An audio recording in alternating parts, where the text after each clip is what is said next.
ai. Talvi näyttäisi olevan ohi ja suurin osa talven lumista on sulannut, joten pitihän sitä heti lähteä vuoden ensimmäiselle pienelle metsäretkelle ja metallinetsin tietysti mukaan.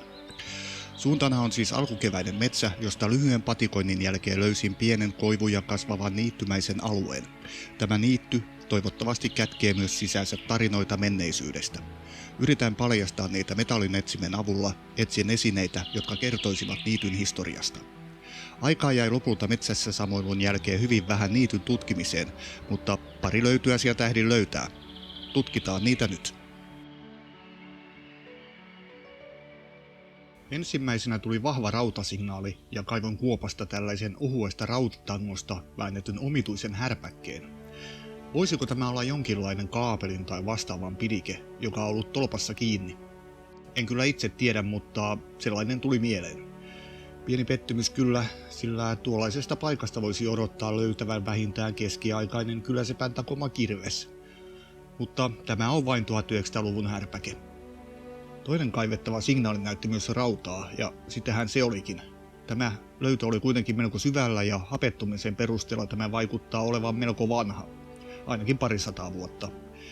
Ehkä tämä on kyläsepän takoma vanha rautanaula, sitä se ehkä eniten muistuttaa.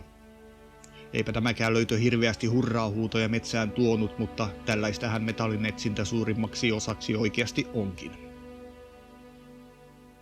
Ja sit katsotaan tämä koivuniityn nappi. Onneksi löysin tämän, sillä muuten olisi löydöt jäänyt melkein olemattomiksi ja napit ovat aina mukavia löytöjä. Tämä nappi on mielestäni ihan kohtuullisen nätti ja ehjä, yksinkertaista rengaskuviointiakin löytyy napin pinnalta.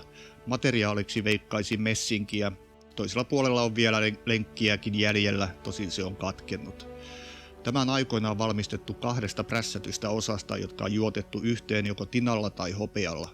Juotos näkyy tässä hyvin ohuena saumana napin etu- ja takaosan välissä, tuossa noin.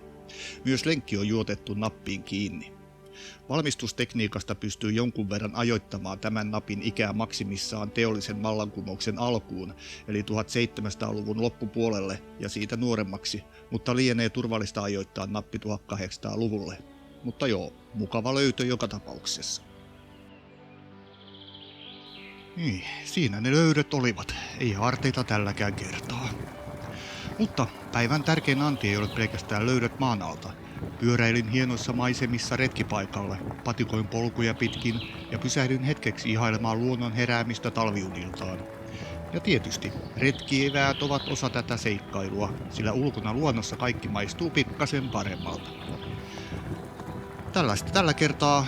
Katsotaan taas seuraavassa videossa uusia löytöjä uusissa maisemissa. Näkemiin. Oho. Oi. On märkää. Nyt on asteen märkää. Liukasta.